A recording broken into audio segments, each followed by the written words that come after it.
Last week, the RCMP warned the public of traces of fentanyl and other narcotics in Hubba Bubba bubble tape containers and in the gum as well. They found it while responding to reported overdose in the Bay Roberts area. It got me thinking about accidental overdoses and precautions we can take. We have Ted Power in the studio with us today, and he's the Accessibility Services Coordinator and Guidance Counselor here at College North Atlantic. He's in to talk about access to naloxone here at the college. Thanks for coming in, Ted. You're very welcome. Glad to be here. So, in terms of drug addiction, drugs, and maybe even overdoses, what have you seen here at the college? Well, we certainly have students here who are dealing with, probably usually in recovery. Sometimes students will take things like methadone in order, and there's a program that you have to be on in order to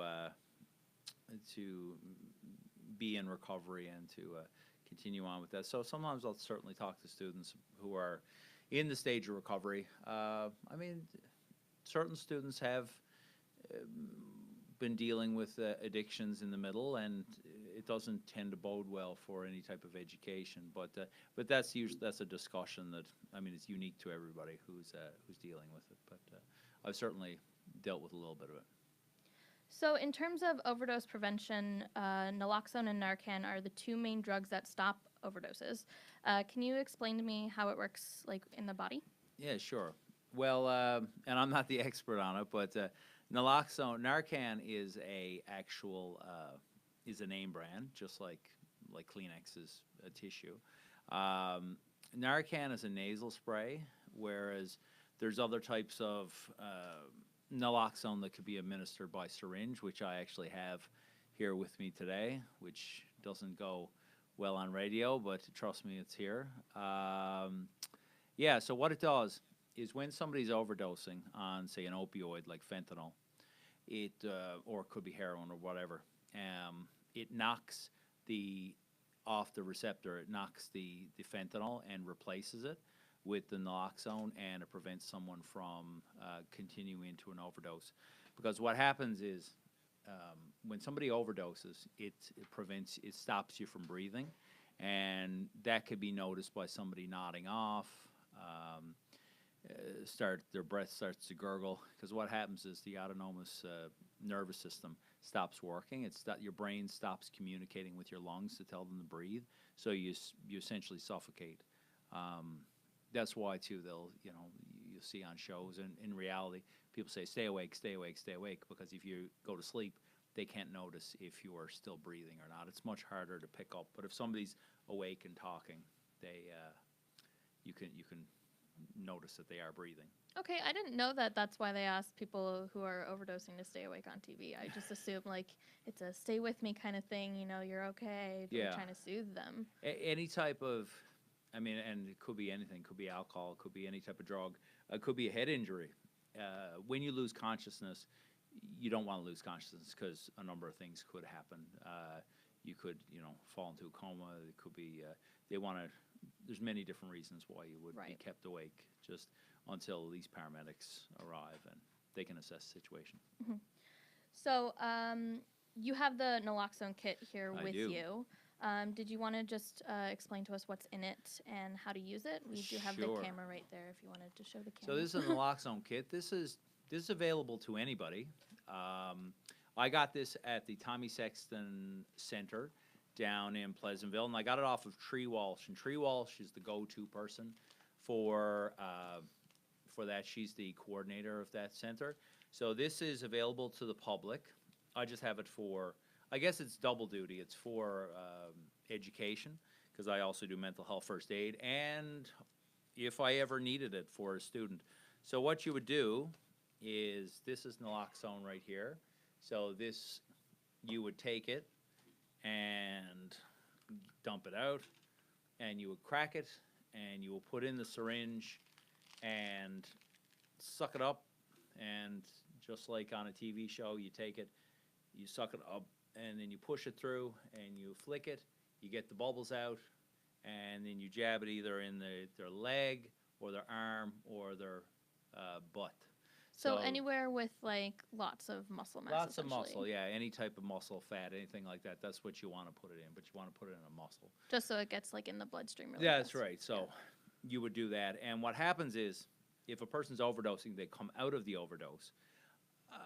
There have been cases where somebody can get, not all cases, but it's been reported once or twice, where somebody would get violent because you, especially if someone's heavily addicted, you just knock their buzz away, which they had paid for. But Yeah, even though they're you just saved angry. their life, they're probably not in the most Understanding. lucid, situation. So Mhm. so that's this one right here. I think a tree told me it was put together probably for about $15 to $20.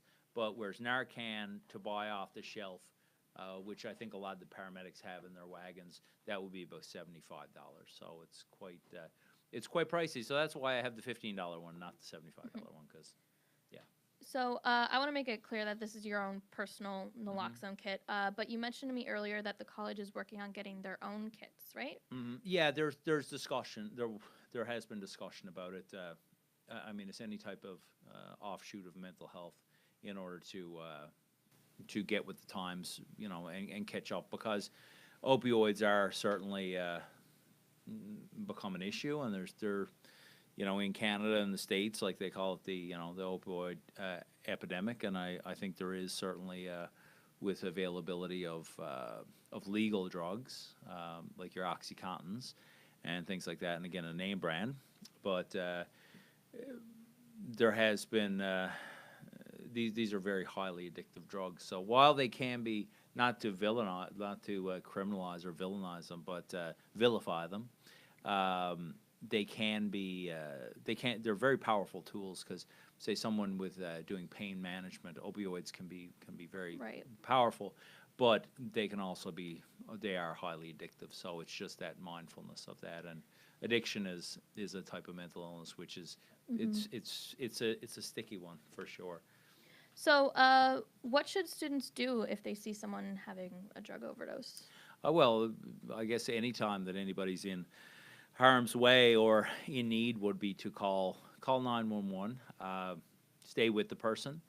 Right now, there's a thing in Canada called the Good Samaritan Law, and what that is say if you were using drugs, and could be various types of drugs, and someone started to overdose, and you figured they needed help, you could call the police, you call 911, and they have an agreement where they won't charge you, they'll protect you from a simple drug possession charge. Now, there's many things it won't protect you from. If you have a room full of drugs, like pounds and pounds, well, that won't protect you. But if it's just simple possession, you won't be charged. And they do that because there have been people who have died who could have been saved, but people got scared. Life, You see movies with people flushing the drugs down the toilet. That stuff does happen, but unfortunately, that can kill somebody too, because they're wasting valuable time. So you have your own naloxone kit here at the college, and if students are in absolute dire need of it, where can they find you? Well, I'm in Accessibility Services A207, and again, I'm kind of just doing it out of personal interest. I'm not the official naloxone center or anything like that, but I just have it too to start the conversation. I hope I don't ever have to use it, but I always like being prepared, and just like you would do first aid, or I don't think I'll have to do a leg splint anytime soon, but it is good to know how to do that just in case. Yeah, you never know.